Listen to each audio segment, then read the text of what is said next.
믿노라 하니라. 아멘.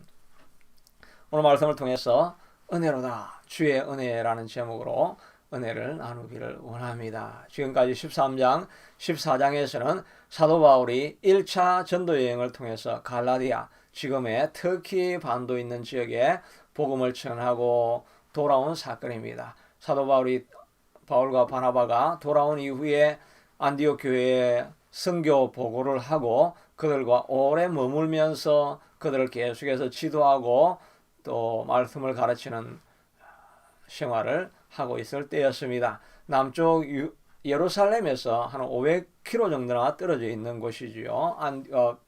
비시디아 안디옥은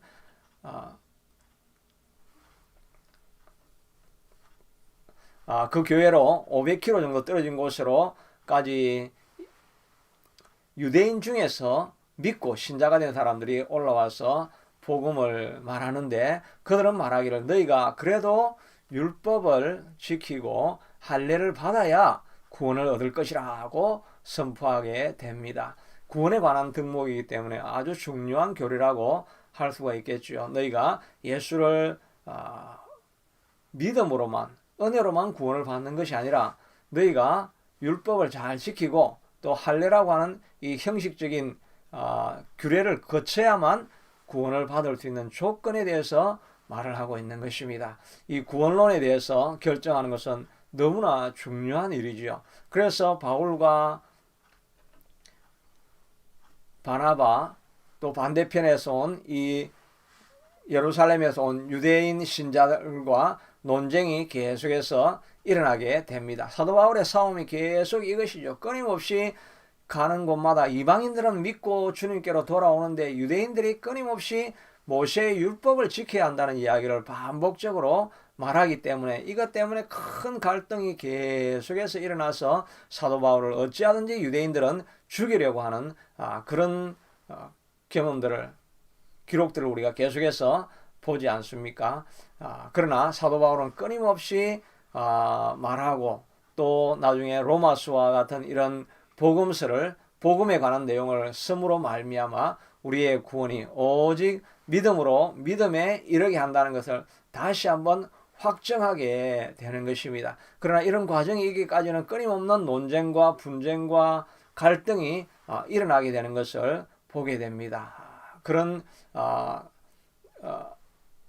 과정이 바로 이 예루살렘 공회에 처음으로 회의를 통해서 교리를 확정하는 그런 사건이 일어나는 지점인데, 그 내용이 바로 구원에 관한 내용이니까 적절하죠. 가장 처음 한 공회에서 구원론이 가장 중요하니까 구원에 대한 내용을 결정하는 사건이 오늘 본문에 있게 되는 것입니다.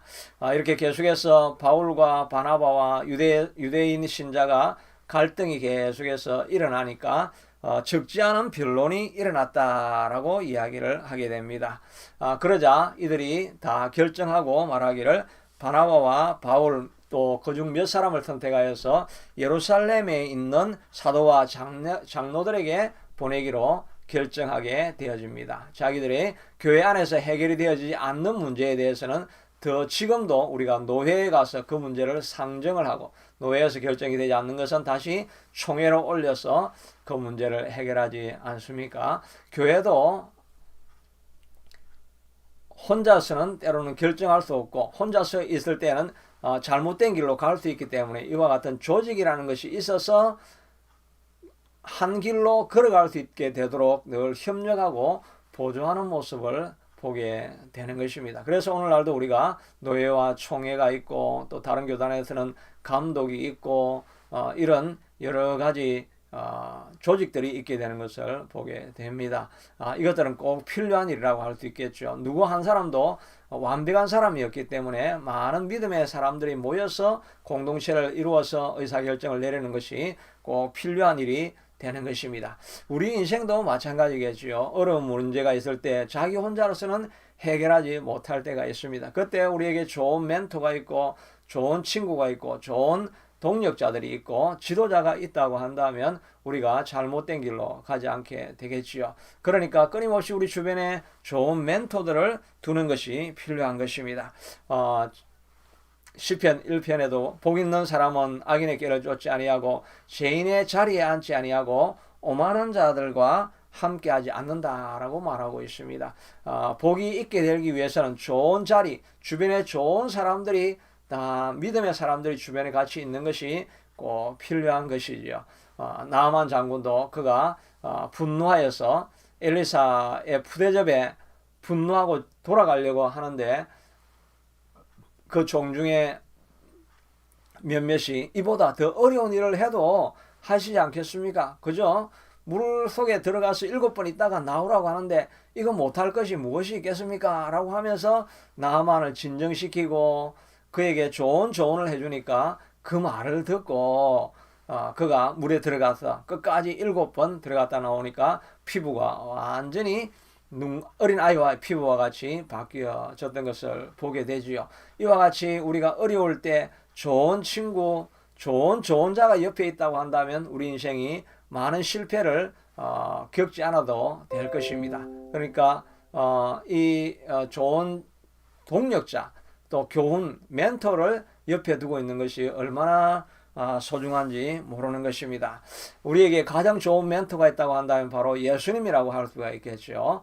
그래서 어려운 일이 있거나 문제가 있을 때 무엇이든지 다 주께 가지고 나아가서 주님께 도움을 구하면 주님이 우리의 좋은 멘토가 되어주는 것입니다. 또한 말씀도 우리의 멘토라고 할 수가 있겠죠. 어려운 일이 있을 때, 해결하기 힘들 때 주의 말씀을 의지하여서 주님 내게 말씀하여 주시옵소서 라고 할 때 주의 음성을 우리가 듣고 인도함을 받을 수가 있는 것입니다. 이 예배도 우리에게 좋은 멘토라고 할 수가 있겠죠. 인생에 풀리지 않는 문제를 가지고 예배하는 자리에 나아갔는데 하나님께서 설교자를 통해서 말씀하실 때 그 말씀을 붙들고 내가 그것을 결정하며 살아가겠습니다 라고 할 때 우리의 인생이 우리 개인이 아니라 하나님의 인도하심을 받고 살아가는 길이라고 할 수 있을 것입니다. 다윗도 시편 119편에 고백하기를 주의 말씀은 내 발의 등이요 내 길의 빛이니이다. 자기가 어디로 가야 될지 모르는 암흑한 그런 상황에 있을 때에도 말씀이 등이 되고 내 빛이 되어서 나를 인도해 왔다라고 말하고 있는 것이지요. 우리도 주의 말씀이 우리를 인도할 수 있게 되도록 예배와 기도와 또 말씀 이것이 늘 우리 주변에 있는 그런 자리에 머물러 있을 때 우리가 흔들리지 아니하고 고정길 온전한 길로 계속해서 걸어갈 수 있게 되는 것입니다. 이들이 바울과 바나바와 몇 명의 일행이 이제 예루살렘으로 파송되어서 내려갑니다. 내려가는 길에 사도 바울은 그냥 가지 않지요. 3절에 보니까 그들이 교회의 전송을 받고 베니게와 사마리아로 다니며 이방인들이 주께 돌아온 일을 말하며 형제들을 말할 때 형제들이 다 말하면서 형제들을 다 기쁘게 하더라. 크게 기쁘게 하더라. 이렇게 말하고 있습니다. 바울은 시간을 낭비하지 않습니다. 모든 것을 기회로 삼아서 복음을 전할 기회로 만들어가는 것을 보게 됩니다. 안디옥에서 예루살렘까지는 한 500km 정도 되지요. 다메섹을 더 지나서 가게 되니까 먼 길입니다. 500km면 뭐 서울 부산 그런 길이라고 할 수가 있겠지요. 옛날에는 교통수단이 없기 때문에 며칠을 걸렸을지도 모르는 길이었습니다. 그러나 그 길을 걸어가면서 바울은 그냥 걸어가지 아니하고 버니게는 지중해 가까운 쪽에 있는 것이고 사마리아는 중간에 있는 그 길을 우리가 알지요. 이 사마리아인은 이방인들과 같이 상종도 하지 않으려고 하는 그런 땅이었습니다. 그러나 사도 바울은 가는 길에 그들에게 다 복음을 전하는데 이방인들이 다 믿어서 구원을 얻더라 하는 것을 선포하게 되는 것입니다. 바울은 모든 상황 속에서 복음을 전하는데 시간을 낭비하지 않는 것을 보게 됩니다. 디모데후서 4장 2절에 보면 말씀을 전하라. 때를 얻든지 못 얻든지 힘써 항상 힘쓰라고 말하고 있습니다. 때를 얻든지 못 얻든지 항상 힘쓰라고 말씀하고 있는 것입니다. 가만히 있어서 복음이 증거되어지는 것이 아니라 항상 힘을 쓰고 애를 쓰고 마음을 쓰고 또 정신을 차리고 이렇게 할 때 우리가 복음을 전할 기회를 만들어낼 수가 있는 것입니다. 가만히 있다 보면 그냥 주저앉아서 일을 못하는 것입니다. 좋은 때가 오기만을 기다리고 있으면 아무것도 할 수가 없죠. 말씀에 풍세를 바라보는 자는 파종하지 못할 것이요 또 구름을 바라보는 자는 수확하지 못하리라. 언제 바람이 이렇게 많이 부니까 이제 씨를 못 뿌리겠다 이렇게 하고 있으면 언제나 바람 없는 날이 없습니다. 결국은 씨를 못 뿌린다는 것입니다. 또 구름이 끼어서 비가 올지 모르겠다 그런 구름만 바라보고 있다고 한다면 수확철에 나가서 추수도 못하게 된다는 것입니다. 환경이 어떠하든지 간에 안 될 것 같은 그런 일이 있어도 일단 나아가서 때를 얻든지 못 얻든지 복음을 증거하고 나아가면 하나님께서 환경을 바꿔주시고 길을 열어주셔서 안 되는 것을 되게 만들고 해서 일이 진척되게 앞으로 나아가게 만들 것입니다. 사단은 끊임없이 우리에게 지연하라, 다음 기회가 있을 때 하라, 하지 말라고는 하지 않는데 지금 말고 다음 때 다른 기회가 올 때 해라고 끊임없이 연장하게 만들고 결국은 우리가 하는 일을 그만두고 하지 않게 만들어 버리는 것입니다. 영어 표현 중에 그런 표현이 있지요. 달아 있을 때 when it is hot 그때 strike it. 달아 있을 때 그것을 때리라고 말하고 있죠. 쇠도 가만히 쇠를 불에 담궈 두었다가 시간을 기다리면 기회가 지나가면 쇠를 모양을 만들 수가 없습니다. 쇠를 달궈 놓았다가 아궁이에서 끄집어내어 가지고 바로 달아 있을 때 때리게 되면 그때 모양을 만들어낼 수가 있죠. 기회가 있든지 없든지 간에 우리는 무엇이든지 그냥 하나님이 성령의 마음을 주실 때 적극적으로 행해야만 사실은 우리가 그 일을 행할 수가 있는 것입니다. 우리가 많은 경험하지 않습니까? 은혜를 교회당에서 받고 기도하다가 받았는데 그러면 바로 적극적으로 나가서 행해야 되는데 그냥 나가지 않고 미루고 그러다 보면 받았던 은혜를 다 잃어버리게 되고 실제로 하나님이 주셨던 마음들이 다 사라지는 것을 우리가 얼마나 많이 경험합니까? 주님께서 말씀을 주시고 주님께서 마음에 하나님께서 감동을 주실 때 그 감동을 가지고 적극적으로 행해버려야 하는 것입니다.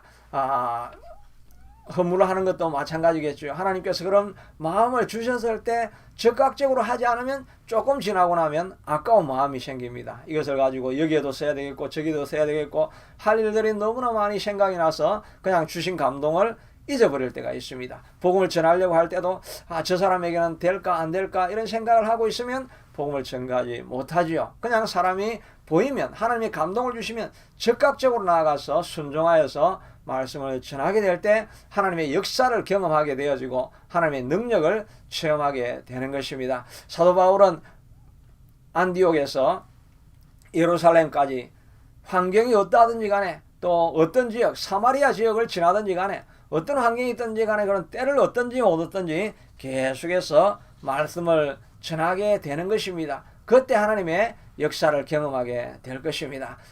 예수님은 우리에게 달란트 비유를 통해서 5달란트, 3달란트, 1달란트 빌렸던 자를 비유를 통해서 남긴 자에게는 착하고 충성된 종아 그냥 묻어두고 아무것도 하지 않은 자에게 대해서는 악하고 게으른 종아라고 문책하시겠다라고 말씀하시고 있습니다. 예수님께서 얼마나 많은 경우에 열매 맺는 비유를 말씀해 주시고 있습니까? 열매 맺지 못하면 밖에 들이워 밟히고 불에 태워질 뿐이라고 말씀하여 주셨습니다. 우리의 삶에 열매가 없을 때 그것을 두려워하는 마음을 가지고 내 삶에 열매를 맺기를 애를 써야 할 것입니다. 그런데 우리가 열매를 맺기를 소원을 하지만 우리의 삶에 통해서 열매 맺는 일을 우리가 잘 감당할 수 있는 능력과 힘을 우리가 상실할 때가 얼마나 많은지 모릅니다. 마음에는 원이로되 능력과 힘이 없어서 그 일을 하지 못할 때가 얼마나 많습니까? 그래서 하루 저녁에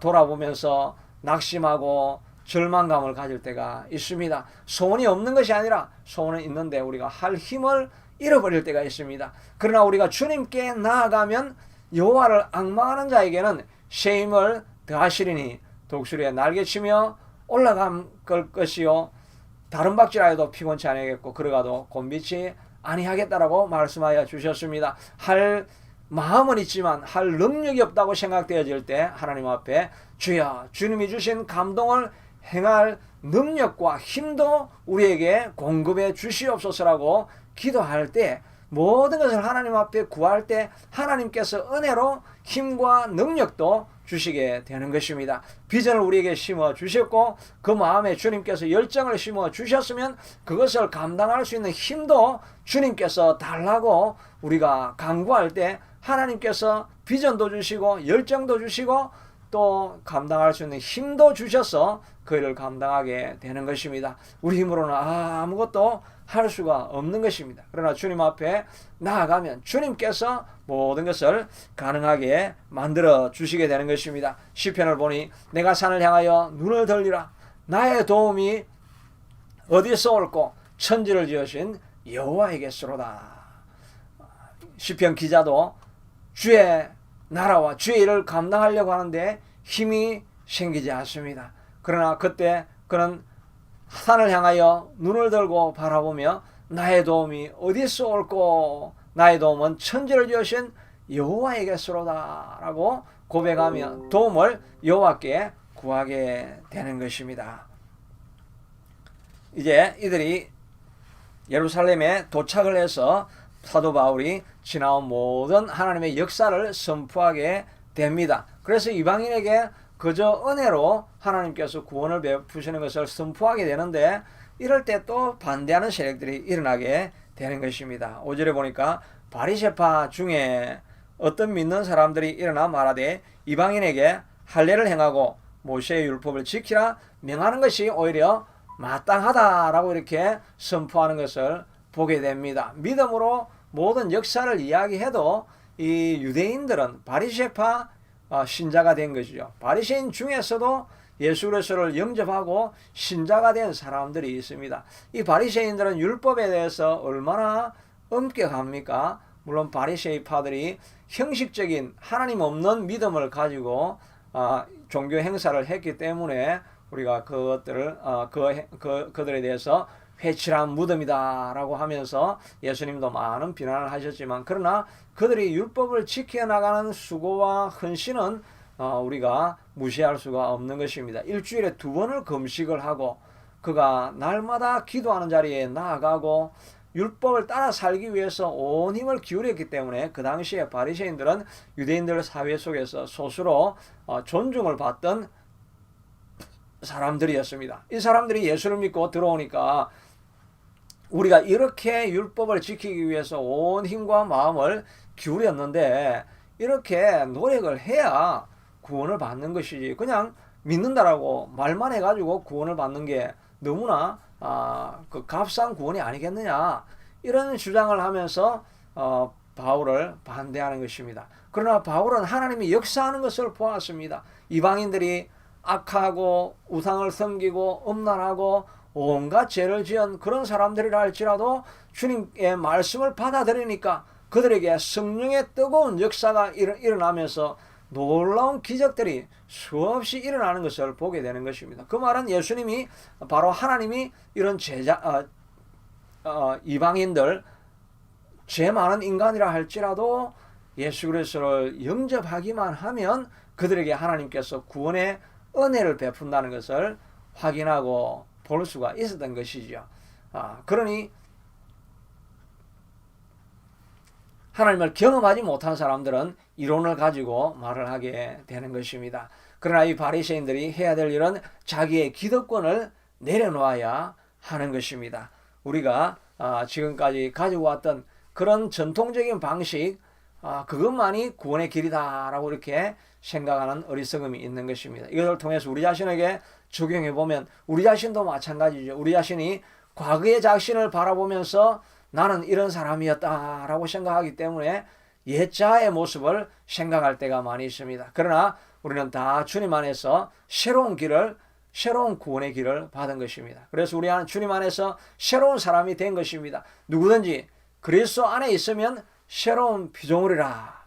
보라, 이전 것은 지나가시니 새 것이 되었도다. 이 선포를 우리가 날마다 해야만 하는 것입니다. 자신의 과거의 모습, 그런 모습을 바라보면서 나는 실패자였고, 나는 하는 일이 안 되었고, 나의 과거의 팔자는 어떠하였고, 나의 집안 배경은 어떠하였고, 이런 생각들이 끊임없이 우리를 지배하고 우리를 다스리고 있습니다. 그래서 나는 이렇게 할 수 없는 존재이고, 나는 다른 사람과 비해서 부족한 존재이고, 이런 우리의 의식이, 우리의 생각이 우리 속을 지배할 때가 있습니다. 또 우리가 나이가 들어가면서 더 많은 기회가 줄어들므로 말미암아 나는 아무것도 할 수 없다라고 하는 생각, 이런 전통에 묶여 있을 때가 있습니다. 그러나 주님 안에서는 우리가 새로운 피조물이 되었다 하는 것을 날마다 고백할 수 있게 되기를 바랍니다. 이것은 믿기가 힘들겠지만, 그러나 우리가 믿음으로 구원을 얻는 것이고, 믿음으로 주님의 역사를 이루어가는 것입니다. 나는 부족하지만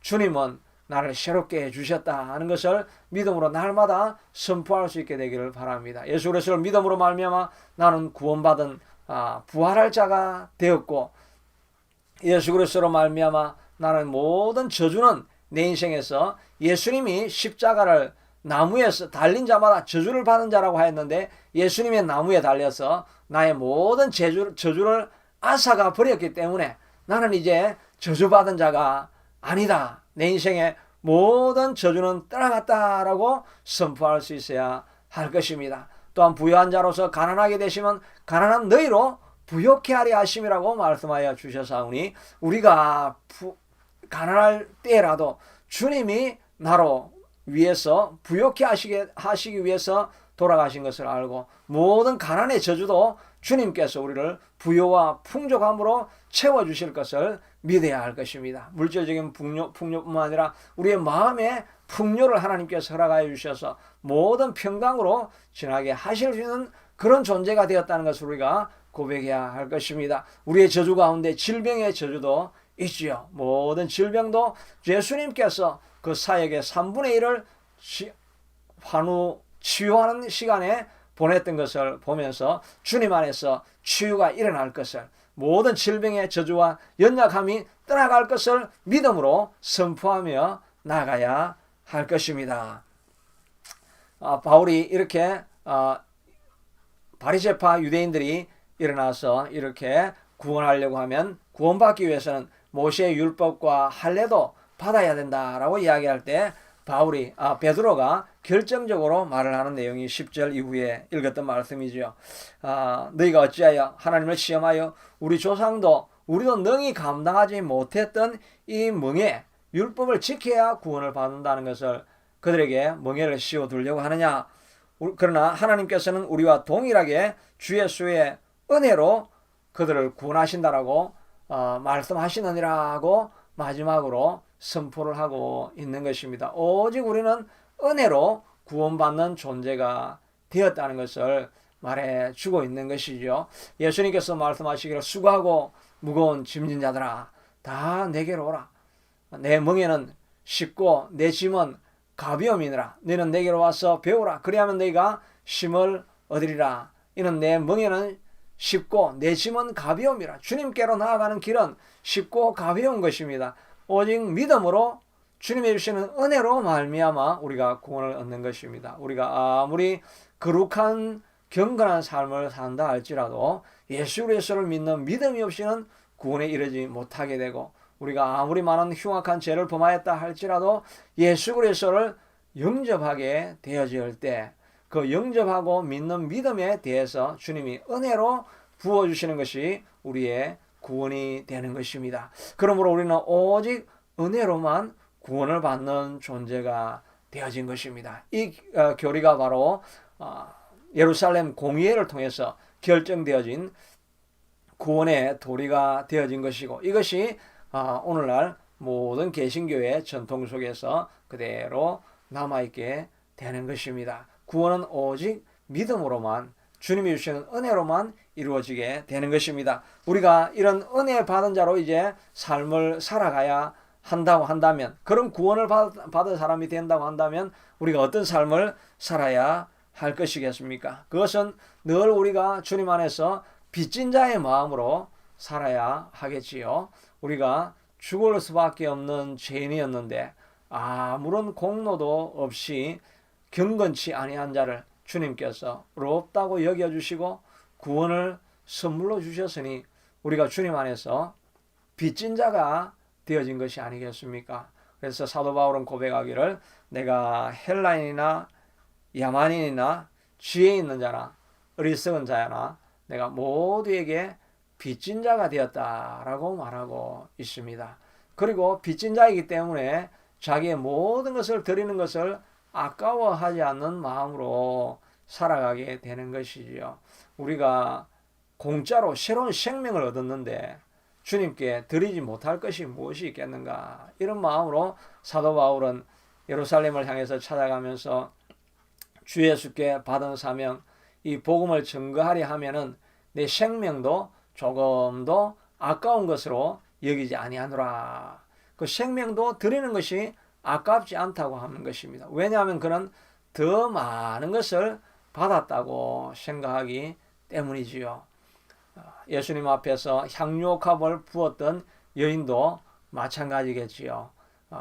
그 아까운 것을 조금만 찍어서 발라도 될 터인데 그 옥합을 다 깨뜨려서 모든 향유를 예수님 앞에 다 부어버립니다.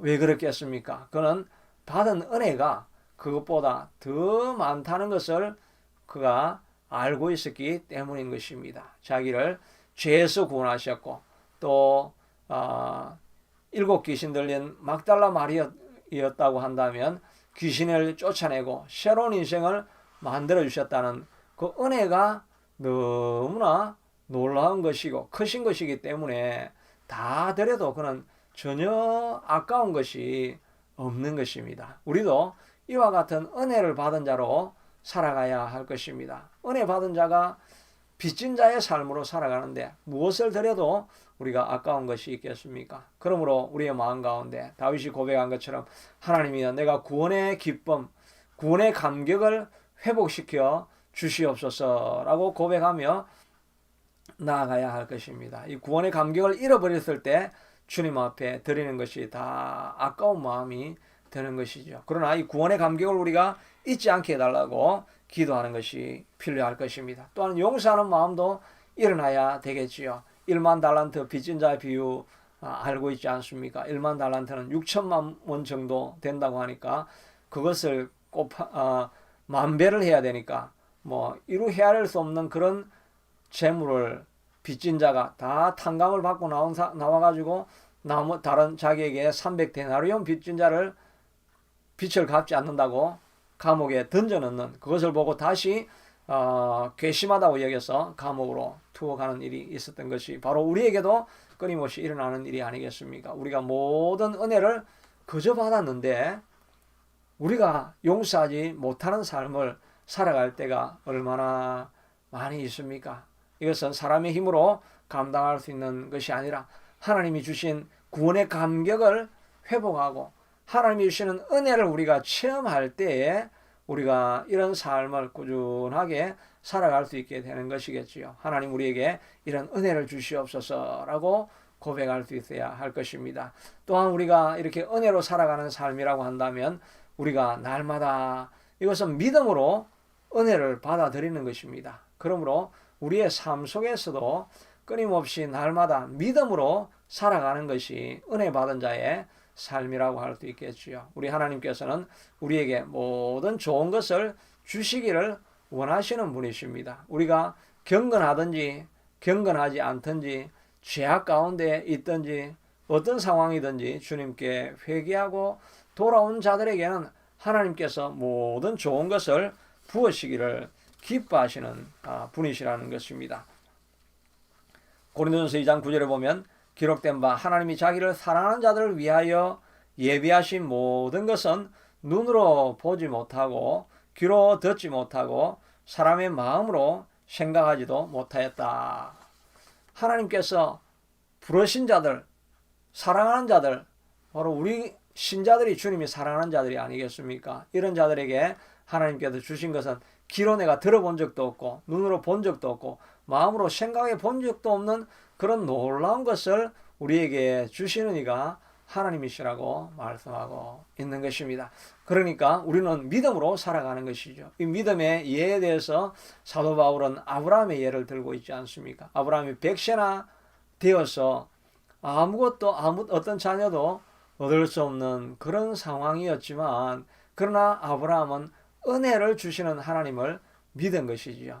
그러니까 그 100세가 되어도 자기 몸에서 자녀가 태어나고 민족의 조상이 될 것을 믿은 것이라고 알 수가 있는 것입니다. 로마서 4장 17절에 보면 아브라함의 믿은 하나님은 죽은 자를 살리시며 없는 것을 있는 것 같이 불러주시는 이심을 그가 믿었는데 그의 믿음이 없어서 하나님이 약속하신 것을 의심하지 아니하고 하나님이 약속하신 것을 능히 이루실 줄을 믿었으니 이 믿음을 의로 여기셨다고 말하고 있습니다. 우리도 마찬가지 상황인 것입니다. 우리가 어떤 열악한 환경에 빠져 있든지 우리가 어떤 절망적인 상황에 빠져 있든지 길이 모든 것이 막혀 있는 100세의 자녀를 낳아야 되는 불가능한 상황에 빠져 있든지 어떤 상황에 있든지 은혜로 살아가는 자는 주님이 주신 약속이 내 삶에 이루어질 것이다 하는 것을 믿는 삶을 살아가는 것을 말하는 것입니다. 그러니 우리가 날마다 해야 될 일은 오늘도 우리에게는 좋은 일이 반드시 일어난다. 하나님을 사랑하는 자, 그 뜻대로 부르심을 받은 자들에게는 모든 것이 합력하여 선을 이룬다. 이 말씀을 우리가 그대로 믿고 어떤 상황으로 있든지 간에 하나님은 합력하여서 좋은 것을 이루어 주시는 분이시다. 내가 상상하지도 못했던 좋은 일이 우리 안에 반드시 일어날 것이다. 이것을 믿는 사람들이 바로 은혜로 구원받은 삶을 살아가는 사람들이라고 할 수 있을 것입니다. 그러니 우리가 날마다 고백해야 될 것은 오늘도 좋은 일이 일어납니다. 그러니 우리가 해야 될 일은 하나님 감사합니다. 하나님을 찬양합니다. 하나님을 내가 날마다 기쁨으로 노래합니다.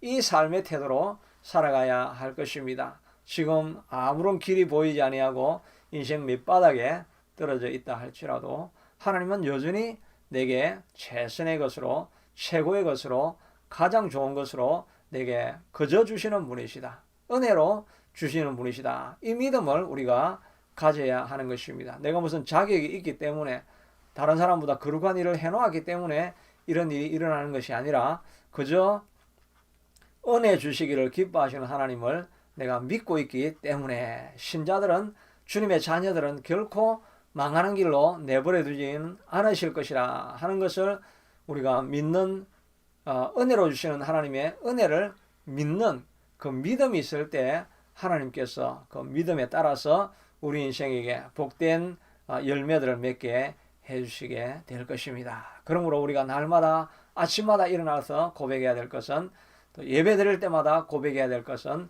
하나님은 우리에게 좋은 것을 주시는 분이시다. 하나님께서 오늘 하루도 내게 좋은 일이 일어나게 할 것이다. 이 고백을 하고 마음으로 믿고 입으로 선포하여서 마음에 날마다 기쁨이 충만하게 우리 자신을 다스릴 수 있게 만들어야 합니다. 염려, 근심, 걱정, 우환이 우리 속에 꾹 누르고 있을 때 그건 바로 하나님을 불신하고 있는 태도이지요. 우리가 하나님을 믿고 있다고 한다면 하나님 나는 이 시간 기뻐합니다. 눈에 보이는 것이 없고 손에 잡히는 것이 없지만 나는 그냥 기뻐합니다. 주님이 좋은 것으로 무조건 주실 줄로 믿기 때문에 또 지금의 상황이 최선인 줄 알고 있기 때문에 하나님 나는 기뻐할 뿐입니다. 기뻐합니다. 하나님 감사합니다. 하나님께 영광을 돌립니다. 모든 순간 속에서 하나님을 나는 찬양합니다. 나는 기뻐합니다. 하나님 나는 주님께만 영광을 돌립니다. 주님의 이름이 홀로 높임을 받아 주시옵소서. 우리 하나님이 나의 왕이시고 내 인생을 복되게 하실 것이고 기쁘게 할 것이고 모든 저주는 떠나가게 할 것이고 내 삶에 하나님의 영광이 가득하게 만들어 주실 것입니다. 하나님 그것으로 인하여 지금 일어나지 아니하였다 할지라도 나는 지금 감사합니다. 나는 지금 기뻐합니다. 나는 하나님을 찬양합니다. 나는 하나님께 감사와 영광을 돌려드립니다. 이런 마음으로 매 순간순간 우리가 살아가는 것이 바로 은혜로 살아가는 인생이 되는 줄로 믿습니다. 이번 한 주간도 이런 마음의 태도로 살아서 하나님께 영광 또 우리의 삶에 충만한 기쁨이 가득한 인생이 될 수 있게 되기를 축복합니다.